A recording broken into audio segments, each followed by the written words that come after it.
القصيدة بعنوان حزمة مواجع، الإهداء إلى الحاضر الغائب، كل أمل بأن تنال استحسان المستمع.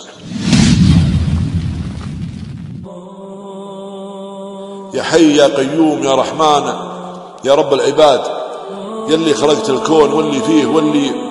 يحتويه، الواحد المعبود الباري عليك الاعتماد، انت الكريم اللي ضاقت عينا نرتجيه، رضاك تساعد دروب وضاقت حدود البلاد، شفاعتك تغني فقير العلم وتعز الفقيه. البارحة كني بواد وباقي العالم بواد، من موقف عزريت لا خفيه وزريت اشتكيه، حزمة مواجع مرت الخاطر ولكن الوكاد، اضحك معزة واحترام وحب في بعض الوجيه، ونبي من اول مواجع ومسعاد الحمل زاد، بعض المواجع له شبيه وبعضها ما لها شبيه. الجو في حالة سكون وما بقى نسمة براد، كنا نلفظها في حجمها الواسع ظلامها يعتريه، يا رب هونها على اللي ما هوت عينها رقاد، يا من شملت برحمتك من كان بر بوالديه، يا رب هونها ما دام الامر والدنيا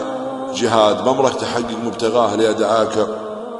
وما يبيه من دون توفيقك، تموت الخلق في ثوب العناد، ومن لا هديته ما يفيد نصح لأمها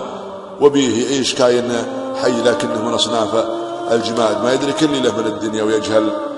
ما عليه، باقي على رجعيته بين البياض من السواد، من كل الهدايا والشفا والآدمي وش في يديه، يا كثر من نلبس على حاله وهو عايش إحداد، الله من ضل الطريق إنك على الحق تهديه الهادي، وكان من جهل للظلمة عاد، يا رب عفوك يا كريم وسامحها لا تبتليه، الله تدله للسداد وتلهمها درب الرشاد، يا كم سبيه برحمتك أصبح بعد جهله نبيه، الله تساعد كل عين تنتظر شوف البعاد، وترجع بلطفك كل متغيب العين تحتريه. الشاعر بن وسدي.